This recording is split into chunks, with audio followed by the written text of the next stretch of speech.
कबीर साहब कहते हैं कि सतनाम सतनाम कहते रहो,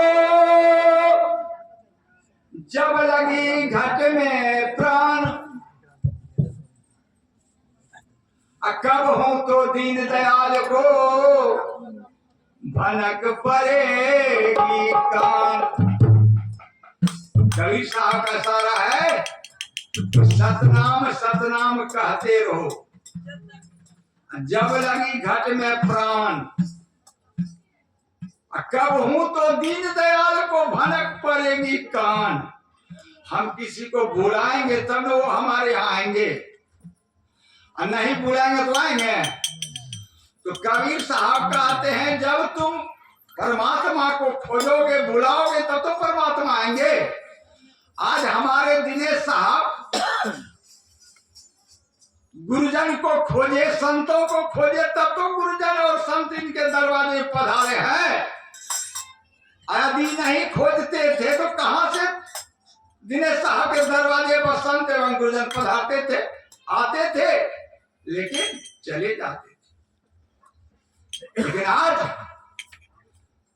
सदगुरु का दया हुआ, साक्षात संत सम्राट सदगुरु कबीर साहब आपके आगे बैठे हुए। हम और आप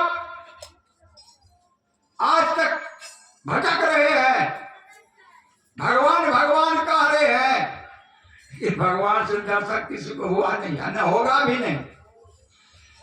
आप लोगों को हुआ कि नहीं हुआ इसका मैं कोई ठेकेदारी नहीं ले रहा हूं, लेकिन मुझको जो है साक्षात कबीर साहब से प्रत्येक दिन दर्शन होता है, प्रत्येक दिन हमको दर्शन होता है उनसे। आप कहें कहाँ कैसे होता है, थोड़ा सा मैं आप लोगों को दो चार वाणी के साथ मैं आप लोगों को सुना देता हूं, उसके बाद मैं अपनी वाणी को विराम दे दूंगा।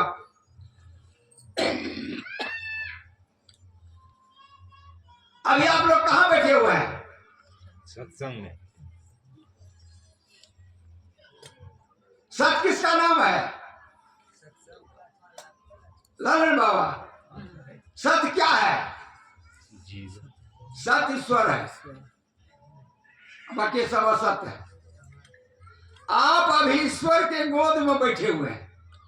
यहाँ पर आपका परमात्मा जिसको हम कबीर साहब कहते हैं, वो साक्षात और प्रत्यक्ष रूप में यहाँ पर पधारे हुए हैं, तब आज सत्संग आयोजन हुआ है। जब तक हमारे सदगुरु का आगमन नहीं होता है कहीं पर, तब तक संत का जो है प्रादुर्भाव नहीं होता है, नहीं आते हैं संत। इसलिए अव्यक्त रूप में हमारे सरकार जो है इस सभा में जो है विराजमान है।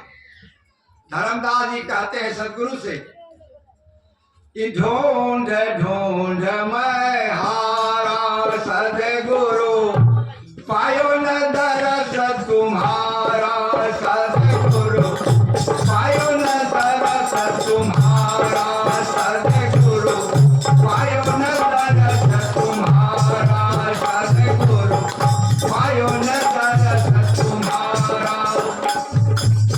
धर्मदास जी कहते हैं सरकार से, हे सरकार मैं आपको खोजते खोजते परेशान हूं, लेकिन आपसे मुझको दर्शन नहीं हो रहा।